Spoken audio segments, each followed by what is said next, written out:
Esse projeto foi realizado com recursos provenientes da Lei Aldir Blanc por meio da Secretaria do Estado de São Paulo.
Essa história sempre se repete, como eu vou evitar essa repetição e a compulsoriedade. Se não podemos alterar o presente, a nós só nos resta alterar o passado. Nós nos acostumamos a viver uma vida baseada em narrativas, amparados por essas narrativas, bombardeados por essas narrativas que obviamente incluem entre elas a farsa e a mentira. Ontem eu recebi pelo correio um livro cujo título indaga o que fazer depois da farsa, depois da mentira. Antes da tragédia, antes da catástrofe, antes do colapso. No desespero onde todos nós rezamos diante do desconhecido, no desespero onde não existe nenhum ateu, no desespero onde surge a verdade da nossa fragilidade diante do desconhecido, diante do abismo do desconhecido eu busco um reencontro com a verdade, um momento onde eu esteja conectado com a verdade. Mas como escapar da confissão, da culpabilização e da sua consequente redenção e salvação? Como escapar do moralismo, da moralidade, do cientificismo, do progressismo na busca pela verdade? E também do misticismo, da religiosidade organizada, da ficção que é instaurada como verdade, e ainda como habitar a verdade sem corrompê-la.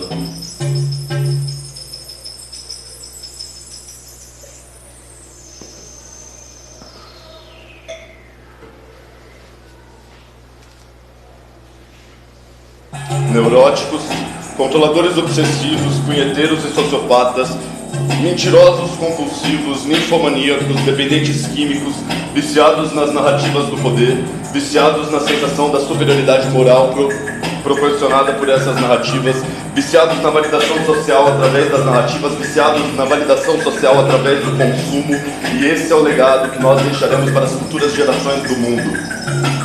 Um planeta estéril, esterilizado, um supermercado de narrativas e mentiras.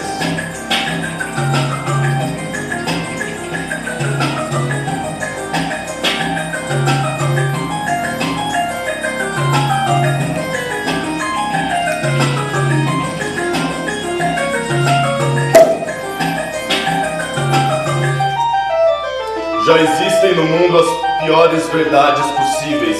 Já existem no mundo as verdades mais atrozes, as verdades mais cruéis. E quem consegue lidar com tanta verdade? Já existe muito clivada a distância entre a mentira e a utopia. Toda pessoa que mente também é uma pessoa que sonha.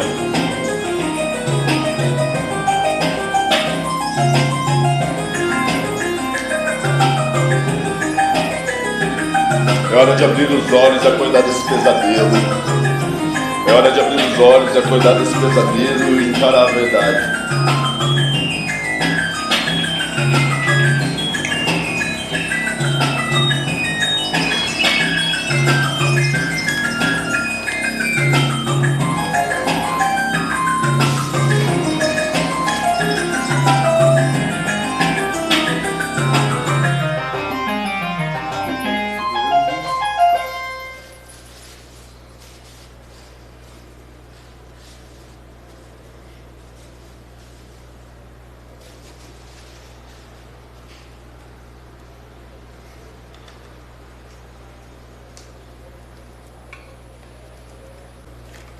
O polígrafo, ou detector de mentiras, como esse dispositivo é popularmente conhecido, consiste em um teste realizado através de uma série de sensores e perguntas feitas aos sujeitos submetidos a esse tipo de teste. A ideia é que os sensores captem alterações significativas nos níveis de estresse e nervosismo do sujeito apresentado, e existem duas maneiras clássicas de burlar esse teste do polígrafo.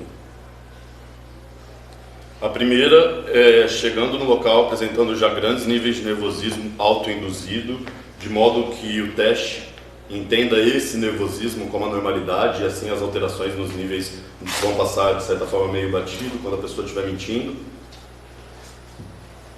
E a outra forma é decorando as respostas para as perguntas possíveis. Para escapar dessas duas maneiras de burlar o teste do polígrafo, eu vou buscar me manter o mais relaxado possível, por isso que eu bebo álcool, fumo. Sugiro que vocês também façam o mesmo. E também, visando não comprometer a veracidade do teste, essa peça não conta com nenhum ensaio, então vai existir eventualmente uma falta de traquejo linguístico, uma consulta a um texto, e isso se deve a essas escolhas de não burlar o teste do polígrafo através de respostas já pré-concebidas. Para desenvolver esse polígrafo, eu chamei o Guga, o Gustavo Arão, que programou esses sensores, e no final desse acontecimento, o Guga vai compartilhar com vocês um laudo, onde vai mostrar esse desenvolvimento e como que eu fiz as possíveis variações de nervosismo que eu apresentei. Dá um oi para a câmera, Guga. Ele é o Guga.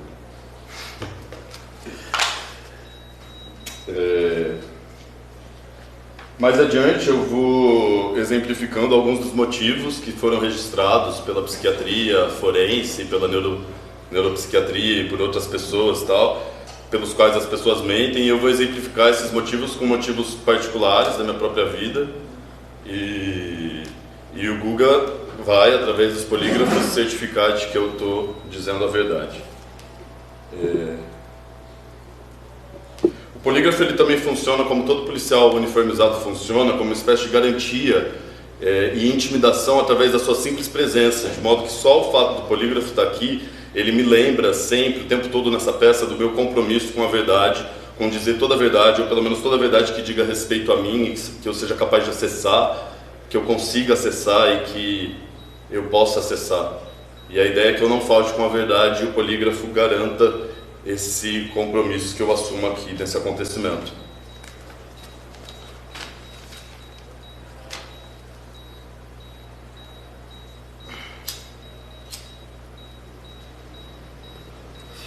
A ideia de fazer essa performance, ela vem por conta de que, por muito tempo da minha vida, eu me vi preso numa rede de mentiras.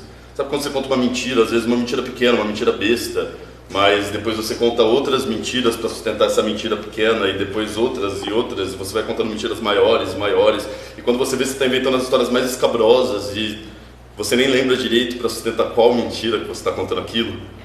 E aí eu me vi em algum momento nesse emaranhado de mentiras, sem saber direito como que eu sairia disso, e eu comecei a pensar que talvez eu fosse um mitomaníaco, que é um mentiroso compulsivo. Só que aí quando eu comecei a estudar sobre os mitomaníacos, eu percebi que os mitomaníacos não se entendem como mitomaníacos, porque essa é justamente a característica do sintoma deles. Eles mentem como quem diz a verdade, eles não conseguem desconectar uma coisa da outra, eles não conseguem entender a diferença entre a mentira e a verdade. E eu conseguia. Então eu resolvi pesquisar mais a fundo, e eu me deparei com esses estudos neurocientíficos que afirmam que uma pessoa normal mente cerca de 2 vezes por dia. Essa é a normalidade. Uma pessoa de 30 anos, ela vai ter mentido umas 20 mil vezes ao longo da sua vida, 30 mil vezes, 40, 50, 60, 100 mil vezes, 100 mil mentiras, dentro da normalidade. E foi aqui, às vezes, dá uma relaxada, porque você se liga que você não é um sociopata ou um mitomaníaco, você simplesmente mente, como as pessoas normais também mentem. Mas apesar dessa pseudo-relaxamento, e é engraçado pensar que esse pseudo-relaxamento, essa pseudo-vida, essas pseudo-narrativas, e essa palavra, né, pseudo, em grego, que pode significar tanto a mentira quanto a falsidade, o ardil ou o erro, o engano propositado, a fraude, mas também a invenção poética.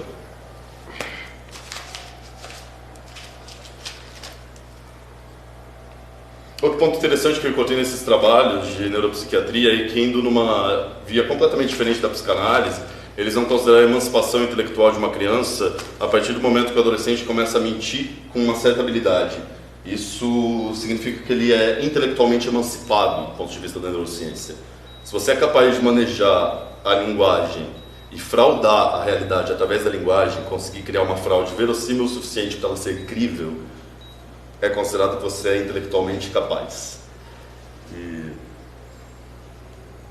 apesar disso, né, dessa coisa de saber que eu não estou sozinho, que as pessoas mentem, que a mentira é internalizada como um recurso psicossocial da humanidade, todo mundo mente, coisa e tal, ainda veio esse profundo desejo de me reconectar com a verdade, de performar essa verdade, de alguma forma sair desse espectro da normalidade, da mentira, mas não para encontrar um outro espectro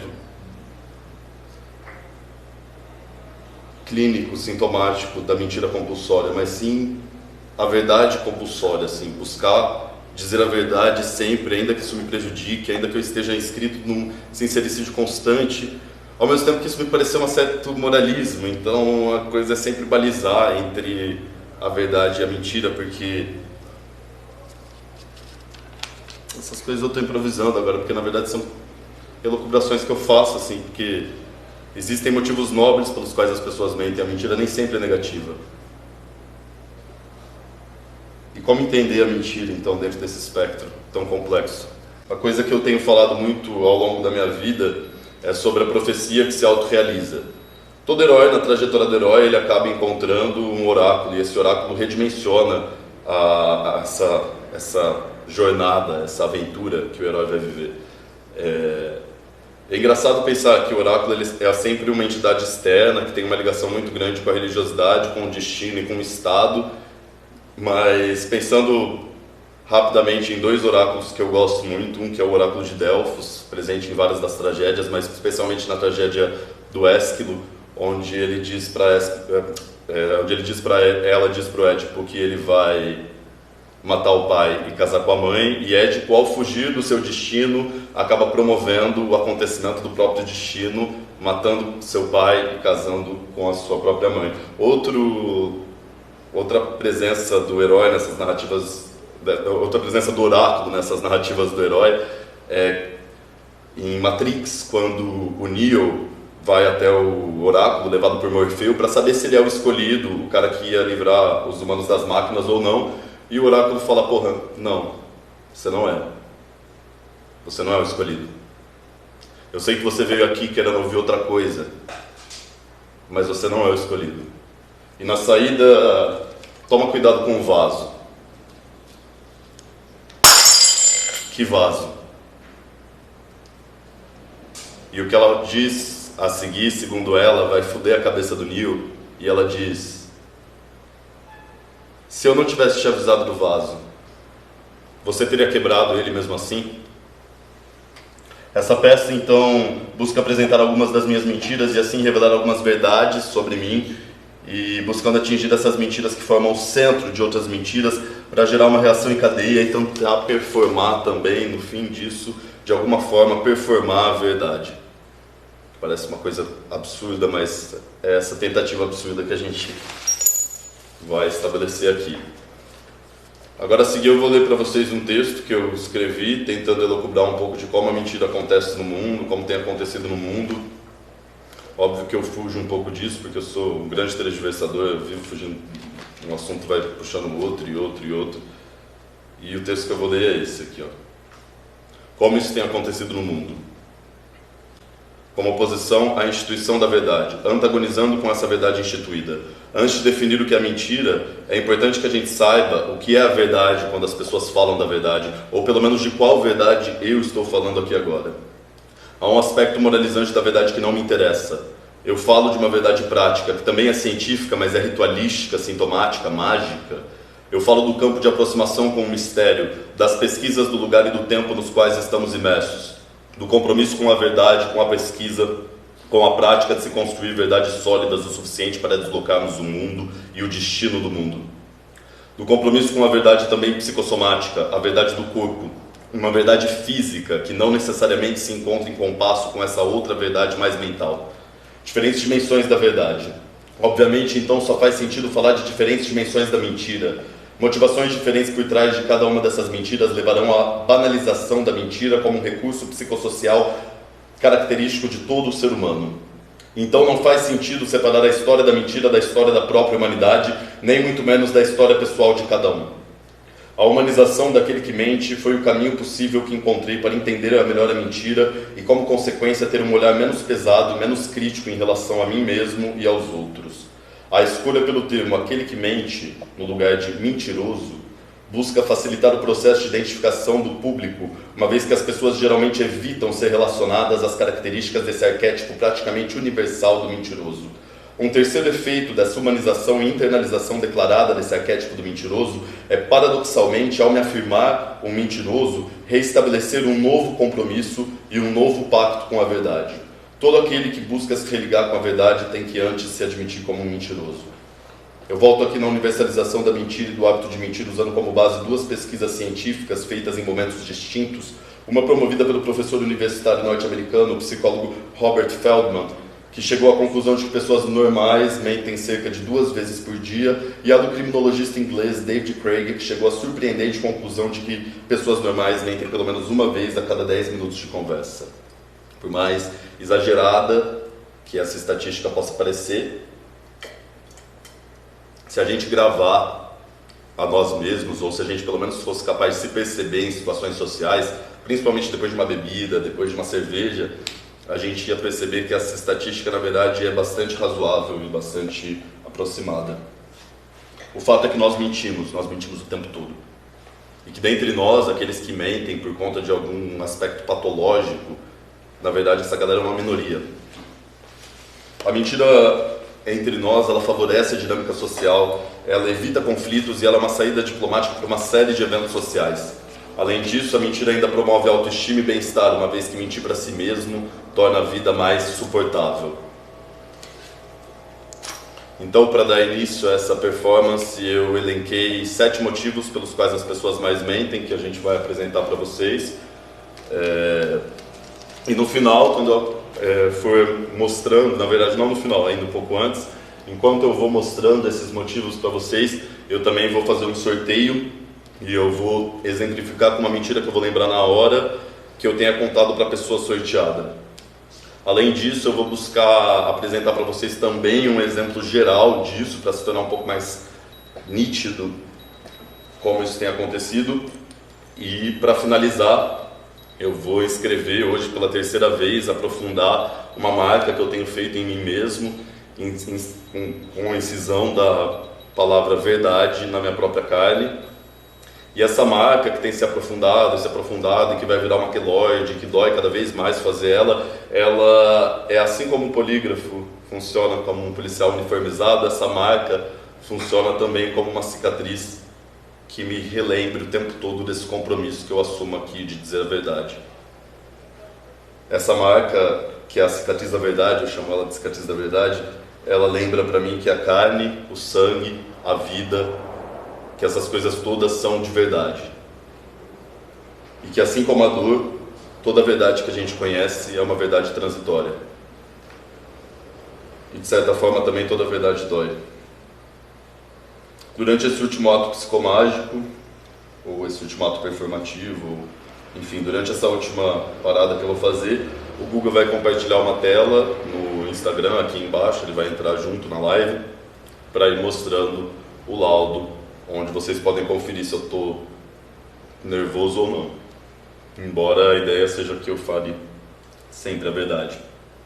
Enquanto eu vou falando, também vocês podem usar o chat do Instagram para contar mentiras que vocês já tenham contado, contar as suas próprias histórias da mentira.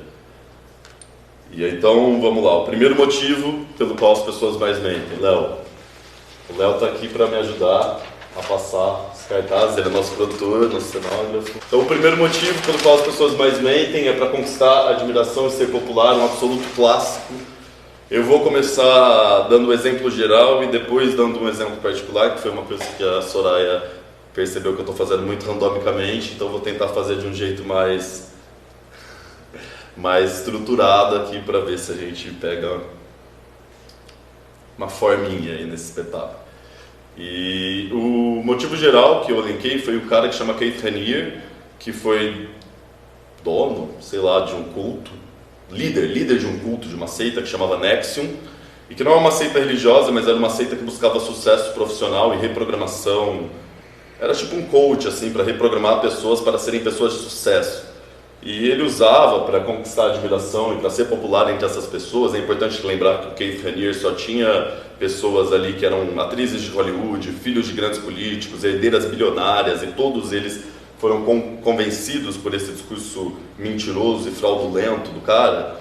E ele falava que ele tinha o QI mais alto já registrado na história do mundo, usando como base um Guinness Book, que só teve uma edição na Austrália, cujo teste que aparecia lá ele tinha fraudado. Então ele usava essa fraude para ser popular e para conquistar essa admiração de ser a pessoa mais inteligente do mundo e assim convencer pessoas a fazerem coisas por ele. O Keith Raniere é esse nosso exemplo de uma pessoa que usou da mentira para conquistar admiração. Além disso, ele usou de outra coisa que a gente vai falar mais a seguir, que é um pedaço da mídia. Ele usa a mídia, que supostamente é o veículo da verdade, para veicular uma história fraudulenta. Então é isso, a verossimilhança da verdade, da mentira, quando ela é corroborada pela mídia, é uma coisa que a gente vai estar vendo em outros momentos. A mídia é bem usada como estratégia de manipulação e de difusão de mentiras e fraudes. Globalmente, falou. O meu motivo, né, particular agora. Eu vou pegar, não é ainda. Sim. Bom, uma mentira que eu contei no trabalho para conquistar a admiração e ser popular. Pronto. Eu participei de um coletivo de festas aqui em São Paulo que chama Mamba Negra, que é um coletivo curado por uma galera, tal, não sei o quê. E nesse coletivo, por exemplo, eu falava para as pessoas, essa é uma mentira que eu já usei, mas é uma mentira, não contei na última, mas por exemplo, eu falava para as pessoas para justificar o meu autoconhecimento em psicanálise, para eu de alguma forma não ser contestado, para criar um lugar de autoridade e de admiração. Eu falava, por exemplo, que a minha mãe era psiquiatra. Isso parece uma bobagem, mas isso gera uma série de efeitos quando as pessoas acreditam que você seja filho de intelectuais, a sua intelectualidade ela não é questionada, então essa conquistar a admiração vem daí. Acho que essa foi até fácil. O segundo motivo, o Léo vai agora para o nosso garoto, o garoto do cartaz. Manter ou conquistar poder. Manter ou conquistar poder. Uma mentira que eu tenha dito para manter ou conquistar poder para a minha família. Recentemente minha avó resolveu vender um terreno do qual eu, na verdade, era dono, eu e minha irmã. Nós éramos donos e ela tinha usufruto, mas aconteceu de ter um negócio bom e tal, e ela vender e ela ia dar uma parte para todo mundo e eu consegui que a minha parte fosse maior e dinheiro é poder. Então eu consegui poder, consegui dinheiro através disso. Falando que eu ia comprar um imóvel, o qual eu nunca comprei. Então, uma mentira que eu contei para manter ou conseguir poder. Outro clássico dessas mentiras são as narrativas estabelecidas durante a Guerra Fria pelos Estados Unidos para aumentar e elevar a moral do povo americano, de que eles haviam feito a marcha sobre Berlim, né? A gente vê isso em vários filmes americanos como um recurso fictício, não é uma tentativa de fraudar a história, mas uma ficção repetida exaustivamente se torna uma maneira de manipular a própria história, uma vez que as pessoas recorrem muito à cultura de massa para adquirir determinados conhecimentos populares. Outra mentira interessante ressaltada por alguém aqui que estava ontem durante a produção desse espetáculo foi que os nazistas, eles afirmavam que eles na verdade estavam sendo invadidos e atacados. Eles usaram isso para manipular a população. Foi verdade.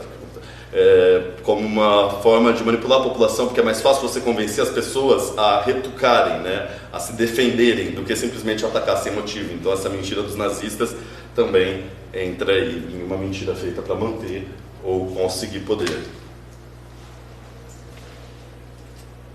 Terceiro motivo pelo qual as pessoas mais mentem para ganhar recompensas desonestamente, que é um absoluto clássico da mentira. Nós temos aqui a Forbes com o Mark Zuckerberg, então vou começar com o Mark Zuckerberg. Mark Zuckerberg usou parte, ele foi chamado para fazer uma rede social em Harvard, antes do Facebook, antes dele criar a própria, e ele usou parte da programação dessa rede social para criar a sua rede social Facebook, roubando uma parte do trabalho alheio e ganhando recompensas desonestamente. Além disso, também teve o conflito do Mark Zuckerberg com o sócio brasileiro dele, o Eduardo, que também tem a ver com essas coisas. As outras pessoas que estão passando ali, tirando a Kendall Jenner, que eu vou explicar um pouco depois, essas outras pessoas como Steve Jobs ou Bill Gates. O Steve Jobs e o Bill Gates, por exemplo, eles usaram parte do código da Xerox para criar seus sistemas operacionais, como a Microsoft fez com o Windows e no caso do Macintosh também com o sistema operacional que eu não lembro o nome, e o primeiro sistema operacional do Macintosh, mas foi essa parada, eles roubaram trabalho alheio e se tornaram muito ricos. Aliás, na Forbes é difícil achar alguém que não tenha mentido para ganhar recompensas desonestamente. Essa é a absoluta favorita dos bilionários e milionários do mundo. A Kendall Jenner, que é um outro exemplo que eu queria falar, né? Ela fraudou a Forbes, Kendall Jenner, linda, ela fraudou a Forbes, a revista Forbes, e levou a revista Forbes, que é muito consolidada dentro desse mercado financeiro, como um medidor de renda, como um medidor real do dinheiro das pessoas, e ela conseguiu fraudar a revista Forbes falando que era uma bilionária. Depois a revista Forbes fez outros editoriais se retratando, mas ela fez isso pouco tempo antes de abrir o capital da empresa dela na bolsa, e todo mundo quer investir na empresa de uma bilionária recém-feita que está ganhando aparentemente muito dinheiro com o império dos cosméticos que não existia. Depois as pessoas entenderam que esses ganhos eram inflacionados, mas a partir daí já não fazia diferença, porque ela já tinha feito os bilhões dela com as ações da empresa dela na bolsa. Agora, no meu caso, para ganhar recompensas desonestamente na escola. Para ganhar recompensas desonestamente na escola, bom, eu passava muita cola, né? Então, tipo assim, eu não ganhava recompensas desonestamente, mas eu fazia outras pessoas ganharem. E eu ganhava dinheiro muitas vezes com as colas. Teve a parada da Disney, mas eu já contei 2 vezes a parada da Disney. Teve a parada da namoradinha fake, mas que eu já contei também. Eu vou contar a da Disney de novo. A da Disney é legal. O meu tio jogava num time no Japão que chamava Nagoya Grampus, e aí meus avós foram visitar meu tio e foram pra Disney, Tóquio, e eles voltaram de lá cheios de fotos, e tinham crianças nessas fotos, uma até que parecia comigo, então eu levei esse álbum pra escola e falei que eu tinha ido e que eu tinha ganhado numa promoção, tipo 5 passagens, e que meus pais tinham deixado eu levar amigos, e eu levaria os meus melhores amigos, então todo mundo queria ser meu melhor amigo, tá ligado? Todo mundo queria ser, tipo, meu super brother. E aí foi como eu fiquei popular na escola por um curto período de tempo, até todo mundo descobrir a mentira, lógico, e depois eu ficar muito impopular e totalmente pro campo oposto, mas foi uma forma que eu encontrei de ganhar recompensas desonestamente na escola.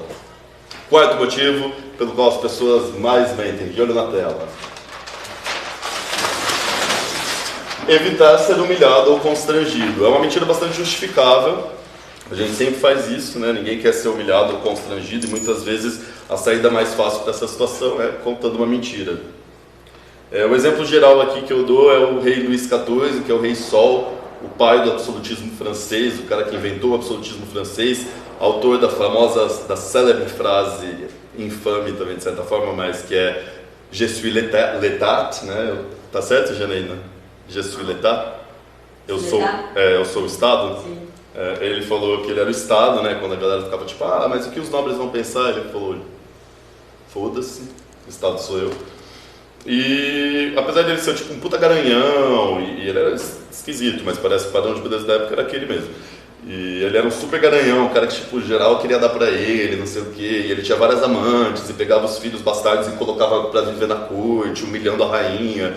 Ele teve 6 filhos com essa rainha, com uma infanta Maria Joaquina da Espanha, e um só que viveu até o fim, né, até a vida adulta, e morreu de velhice. O resto tudo morreu ou na infância, ou ao nascer, etc. Mas a Antônia Fraser, que ontem eu lembrei o nome dela, que era a viúva do Harold Pinter, uma historiadora, ela chegou à conclusão de que, na verdade, a segunda filha do rei Luís XIV, ela não nasceu morta, ela nasceu preta.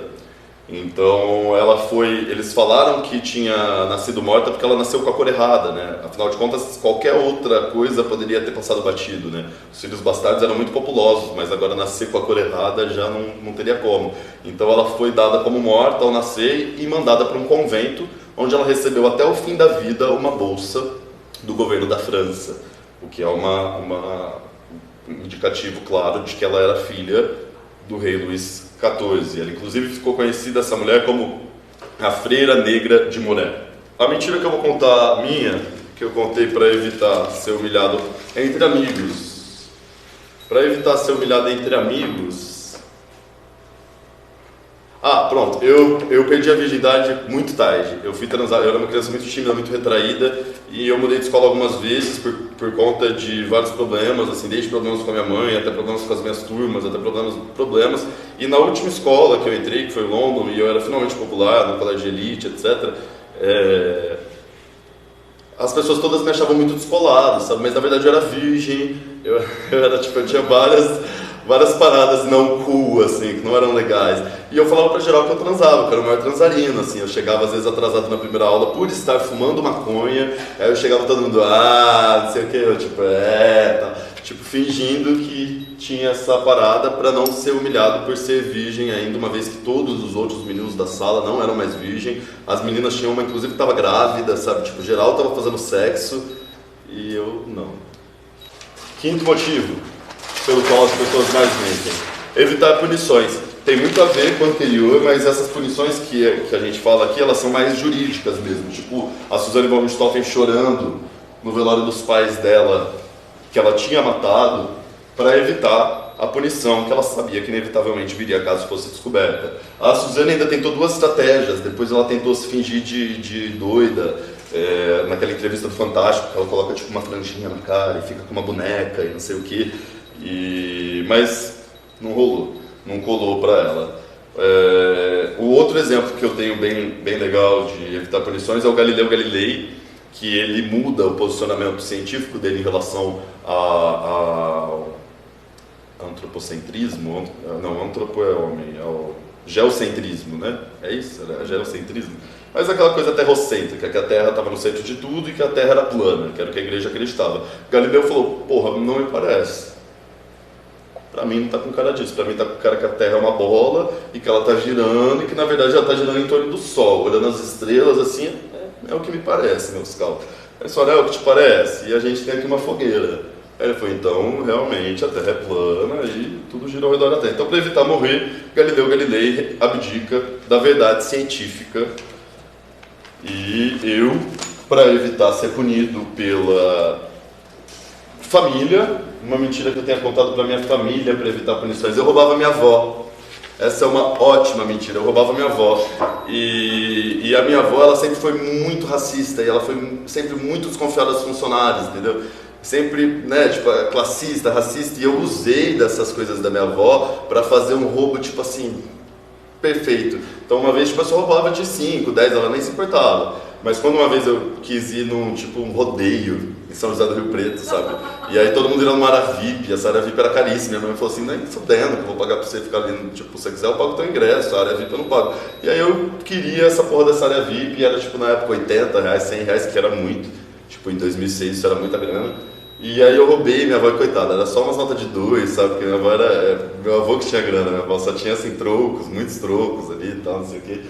E aí eu peguei uns R$150 da minha avó e no outro dia minha avó ficou muito puta, assim, eu acho que eu evitei ir na casa dela uma semana, mas depois eu descobri que ela tinha arranjado alguém para culpar e eu fui conivente com aquilo, e isso é muito similar a uma mesma estratégia que eu já assumi outra vez com a minha mãe também. É isso, né? A gente tem falta de ética e a gente tenta remediar isso com mais falta de ética, né? A gente só vai mais fundo e mais fundo. Aí o sexto motivo pelo qual as pessoas mais mentem é para fugir de situações complicadas. É uma situação que elas não queiram participar. Quem nunca se viu obrigado a falar para uma amiga que ela não tinha engordado? Quando na verdade ela até pode ter pego um quilinho ou outro, mas ela perguntou e você sabia que ela não queria ouvir isso, ela não queria ouvir a verdade. Então, para fugir de uma situação complicada, essa é uma das medidas mais diplomáticas, você acaba contando uma mentirinha. O exemplo geral que eu criei é um exemplo bem nas coxas, é um exemplo que assim foi... Eu peguei da ficção, é o único da ficção, eu pretendo mudar isso para domingo. Talvez eu não mude, eu peço que vocês me perdoem. E é o Aladim fingindo que ele é um príncipe para poder casar com a princesa, uma vez que a lei não permitia que a princesa se casasse com não príncipes. Então o Aladim, apesar da princesa Jasmine estar obviamente interessada por ele, ele finge que ele é um príncipe porque ele quer evitar essa situação complicada de ter que encarar a lei para poder viver um grande amor. Eu, por minha vez, contei uma mentira para fugir de uma situação complicada com o meu pai. Eu vou contar que eu contei ontem, de novo. Mas é isso, gente, vai ter umas repetições. Teatro, aqueles. E... que é... Meu pai falou pra mim, uma vez a gente estava indo pra um rancho de carro, e meu pai falou pra mim, você tá fumando maconha? Eu falei, não tô fumando maconha não. Ele falou, você tá fumando maconha assim? Eu falei, não tô fumando maconha, tem isso não de maconha, não tô fumando maconha não. Ó, Guga, saiu aqui. Quer fazer que essa é a última. E aí meu pai disse, você tá fumando maconha? Eu falei, não tô. Ele tá fumando sim. Eu, não tô. E aí ele falou, eu não sei o que me deixa mais triste, você mentir pra mim ou você não sentir que pode confiar em mim pra contar uma coisa importante da sua vida. E meu pai é capricorniano, uma pessoa durona, assim, era, né? E que não se abria sempre. Então ele mostrar que ficou triste por alguma atitude minha, uma coisa rara, também me sensibilizou de alguma forma. E eu acabei falando, eu fumo maconha, eu tô fumando maconha mesmo. Aí ele falou, então agora abre o porta-luva que você vai fumar maconha de verdade, não essas bosta que você fuma por aí. E aí foi isso. Foi a primeira vez que fumei skunk, fumei com meu pai, depois a gente chegou no rancho, fumou um monte de baseado, e eu descobri que meu pai fumava maconha, dizendo a verdade, né? Foi assim que eu descobri. E aí, agora, o último motivo pelo qual as pessoas mais mentem, não. É o último motivo pelo qual as pessoas mais mentem, eu me desconecto do polígrafo. Eu vou assim que acabar o meu exame de pressão.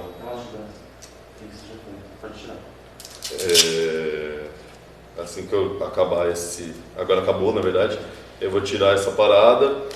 Vou mostrar para vocês o último motivo pelo qual as pessoas mais mentem, e que é um motivo nobre, e que justamente faz repensar tudo aquilo que a gente fala sobre a verdade, sobre a necessidade de dizer a verdade, porque acho que do mesmo jeito que há uma demanda justa pela verdade, há uma demanda justa pela mentira também.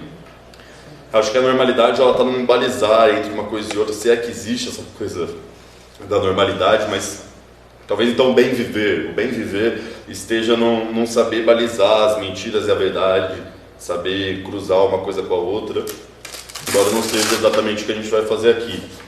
Mas esse último motivo, que é o motivo mais nobre pela mentira, pelo qual as pessoas mentem, eu vou não demonstrar eu mesmo, não vou exemplificar com nada que tenha acontecido na minha própria vida. Eu não vou exemplificar com nada que tenha acontecido na minha própria vida, mas sim com algo que aconteceu com outra pessoa. Enquanto eu faço o último acontecimento do dia. O Guga agora, a partir desse momento, vai começar a redigir o laudo, e mais para o final dessa performance ele vai compartilhar a tela dele e mostrar o laudo dele para vocês. Então o último motivo pelo qual as pessoas mentem é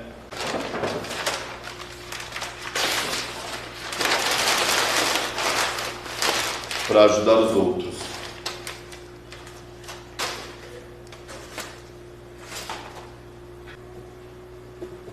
A senhora guardou dos tempos de cadeia.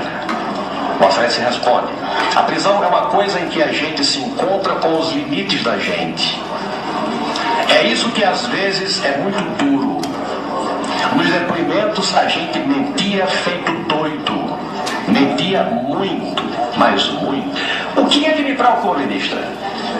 O dossiê, na minha opinião e de muitos brasileiros, é a volta ao regime. Qualquer comparação entre a ditadura militar e a democracia brasileira só pode partir de quem não dá valor à democracia brasileira.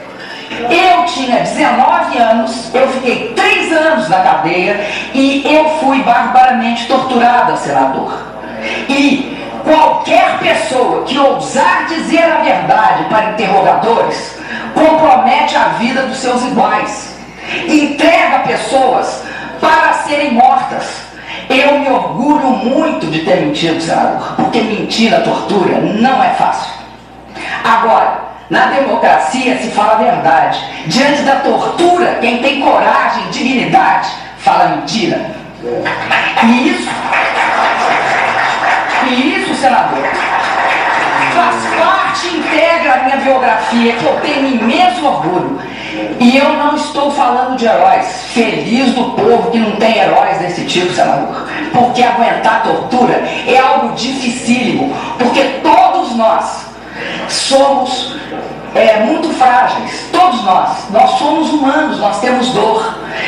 E a sedução, a tentação de falar o que ocorreu e dizer a verdade é muito grande, senador. A dor é insuportável. O senhor não imagina quanto é insuportável. Então, eu me orgulho de ter mentido. Eu me orgulho imensamente de ter mentido. Porque eu salvei companheiros da mesma tortura e da morte. Não tenho nenhum compromisso com a ditadura em termos de dizer a verdade. Eu estava num campo, eles estavam no outro. O que estava em questão era a minha vida e a de meus companheiros. E esse país, que transitou por tudo isso que transitou, que construiu a democracia, que permite que hoje eu esteja aqui, que permite que eu fale com os senhores, não tem a menor similaridade. Esse diálogo aqui é o diálogo democrático. A oposição pode me fazer perguntas e eu vou poder responder. Nós estamos em igualdade de condições humanas, materiais. Nós não estamos num diálogo entre o meu pescoço e a forca, senador. Eu estou aqui num diálogo democrático, civilizado, e por isso eu acredito e respeito esse momento. Por isso, todas as vezes, eu já vim aqui nessa comissão antes.